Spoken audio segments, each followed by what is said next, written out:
सामने देखा भयंकर भैंसे पर सवार धर्मराज यमराज। वो देवी पवित्र ब्रह्मचर्य से रही, पति का वर्ण किया, इतनी सामर्थ्य कि वो अव्यक्त स्वरूप धर्मराज को देख लिया। धर्मराज ने यमपास से जीवात्मा को शरीर से निकाल लिया, चल पड़े। उसने मन में निश्चय किया, मन वचन कर्म से मैं अपने पति के सिवा आज तक किसी को गलत दृष्टि से नहीं देखा, तो मेरे में सामर्थ्य हो जहां ये जाए मैं इनके पीछे चलूं। आकाश मार्ग में चलने लगी। ये भगवान श्री कृष्ण द्वैपायन व्यास देव जी द्वारा रचित महाभारत में चरित्र है। पीछे मुड़ के देखा चूड़ी और नूपुरों की खनकार से, तो उनका देवी ये असंभव है, तुम हमारे साथ हमारे लोक में नहीं जा सकती, क्योंकि मृत्यु लोक का शरीर है, और सत्यवान के सिवा तुम अगर कोई वरदान मांगो तो मैं दे दूंगा, क्योंकि तुम पति से प्रेम करती हो ये देख करके। तो उनका हमारे सास ससुर का राज्य जो छिन गया है वो उनको प्राप्त हो जाए और उनके नेत्र प्राप्त हो जाए, तथास्तु ऐसा ही हो। फिर चले, फिर पीछे देखा रहे। उनका बेटी तुमसे कहा, फिर भी मैं प्रसन्न हूं, एक वरदान और मांग लो। तो उनका मैं अपने पिता की अकेली पुत्री हूं, उनके पुत्र हो जाए, तथास्तु। देखो दोनों कुल पावन कर देती पतिव्रता। फिर धर्मराज, उनका बेटी मैं तुम पे बहुत प्रसन्न हूं क्योंकि तुम पवित्र हो, एक वरदान और मांग लो बस। तो जल्दी से उनका मेरे भी पुत्र हो जाए, उनका तथास्तु। अब वो जल्दी में ये नहीं समझ पाए कि मतलब, अब उन्होंने कहा अब पीछे क्यों आ रहे हो? तो उनका भगवान आपको पता होना चाहिए मैं पतिव्रता हूं, और पुत्र केवल पति से ही प्राप्त होता है, आपको हमारे पति छोड़ने होंगे। तो उनका धन्य है, धन्य है, मेरी बुद्धि को भी ठग लिया। मतलब आपके धर्म में इतनी सामर्थ्य, पातिव्रत धर्म में, जाओ बेटी। और सत्यवान को मुक्त किया, पिता का राज्य मिला, और अपने पिता को वहां संतान उत्पन्न, सर्व सुख प्राप्त हो गए। क्या हुआ?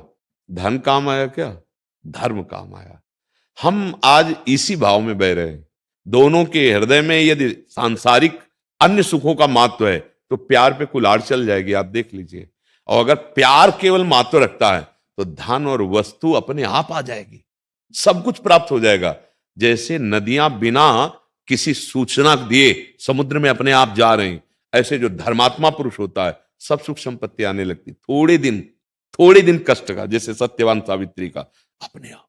ये दाम्पत्य सुख कोई साधारण नहीं है। अगर धर्म से चलो तो भगवान पर विजय प्राप्त कर सकते हो। अनुसुईया जी, माता अनुसुईया चित्रकूट, अत्रि जी को साक्षात भगवान मानकर प्यार करती थी, ऋषि थे। उनका इतना पातिव्रत बढ़ा कि नारद जी ने पार्वती जी और ब्रह्माणी और लक्ष्मी जी के पास अलग अलग जाके कहा कि त्रिभुवन में इस समय अनुसुईया जैसा कोई पतिव्रता नहीं। थोड़ा मन में पैदा होता है ना, उनका हम त्रिभुवन में श्रेष्ठ पतिव्रता है, हमसे बढ़कर कौन हो सकता है? उनका अनुसुईया जी इस समय, जैसे भक्तों में अम्बरीश जी की चर्चा हुई थी कि सबसे श्रेष्ठ, ऐसा होता है। अब अपने अपने पति को प्रेरणा दी कि उनके यश को सुना है तो कैसी पतिव्रता है, मुझे इसका अनुभव होना चाहिए। तो मांग सही थी, क्योंकि भगवान है, तीनों भगवान पहुंचे, ब्रह्मा विष्णु महेश संत वेश में। अनसुईया जी थी कुटिया में, और अत्रि जी समाधि में बैठे हुए एकांत जंगल में। अतिथि आवे दरवाजे पर तो उसका अभिनंदन स्वागत बंदन करना चाहिए, एक गृहस्थ धर्म है। संत महात्मा बिराजी क्या पाएंगे आप? तो उनका हम अन्य कुछ लेने नहीं आए, हम दुग्ध पान करेंगे। उनका गाय है भविष्यान्नी के लिए, थोड़ा समय दीजिए, अभी दुग्ध। बोले नहीं, आपका दुग्ध पान करेंगे। तो कुछ समय दीजिए, ध्यानस्थ हुई, अत्रि जी से बात की, जैसे अभी फोन है ना, पहले ध्यान के द्वारा बात होती कि भगवान आपके यहाँ अतिथि रूप में 3 तेजस्वी महात्माएं हैं, वो कोई साधारण नहीं है, क्योंकि उनका तेज बता रहा है। और उन्होंने शर्त रखी है कि अतिथि सेवा में अपने स्तनों का पान कराना। आपका क्या आदेश है? उनका पान करवा दीजिए, 2 का अधिकार है, पति मैं हूं, पुत्र उनको बनवा लीजिए। वायु कमंडल से जल लिया और कहा मन वचन कर्म से मैं पतिव्रता हूं, तो तुम तीनों 6-6 महीना के बालक हो जाओ, पालने में पियो दूध आनंद से। भगवान को 6-6 महीना का बालक बना दिया। ये कहानियां नहीं है, ये शास्त्र सत्य विषय है। पातिव्रत धर्म में बहुत बड़ी सामर्थ्य है।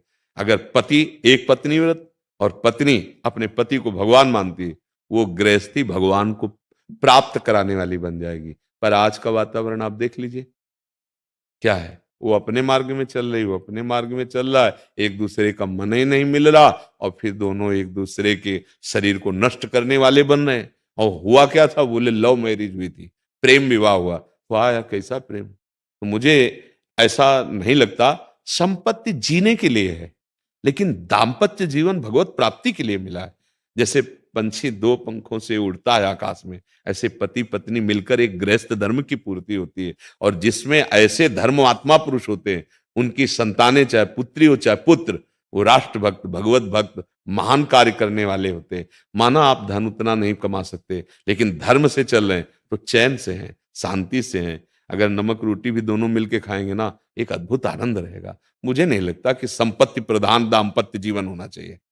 नहीं तो ऐसी घटनाएं आप देख लो। हाँ, संपत्ति ने नष्ट कर दिया, प्रेम को नष्ट कर दिया, जिसे प्यार कहा जाता था। मुझे तो नहीं लगता। और धर्म से चलोगे तो संपत्ति तो चरण चूम लेगी ही आके। जैसे बिना किसी याचना के समुद्र पे सब नदियां स्वतः जाती हैं, ऐसे धर्मशील पर संपत्ति अपने आप आ, ऐसे विधान बन जाएंगे, ऐसा भगवान संयोग कर देंगे। तो मेरी तो ये समझ है, क्योंकि अगर धन की प्रधानता रखी गई तो अधर्म में उतर जाएंगे, फिर नहीं बनेगा, फिर लाभ नहीं मिल पाएगा। ऐसा हमने देखा है। पति खूब कमा रहा था, जमींदार थे, और उनकी पत्नी का स्वभाव ठीक नहीं था। तो पूर्व में जो मित्र था उनका, ब्याह होने के बाद उसे इस बहाने से बुलाया कि बहुत से जानवर हैं, उनके नौकर रखना है, और मेरे परिचय का नौकर है। वो सीधा साधा मान गया, उसको बुलाया। अब उसका वो पूर्व का मित्र था, दोनों ने साजिश रची, उसको भोजन में जहर दे दिया, पति मर गया।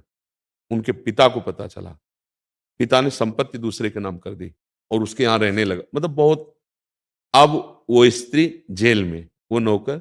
बोलो क्या क्या दाम्पत्य जीवन, क्या दाम्पत्य! यदि पति प्रेम नहीं है, पत्नी प्रेम नहीं है, तो चाहे जितनी संपत्ति, जमींदार थे वो, सब नष्ट भ्रष्ट हो गया। मुझे तो ऐसा लगता है धर्म गोपाल शास्त्र नाम में नाम जगन नाटक वैभवा। इसलिए कभी अश्रद्धा मत करना, स्वप्न में भी भगवान आते हैं और वो सत्य होते हैं। लेकिन जगत का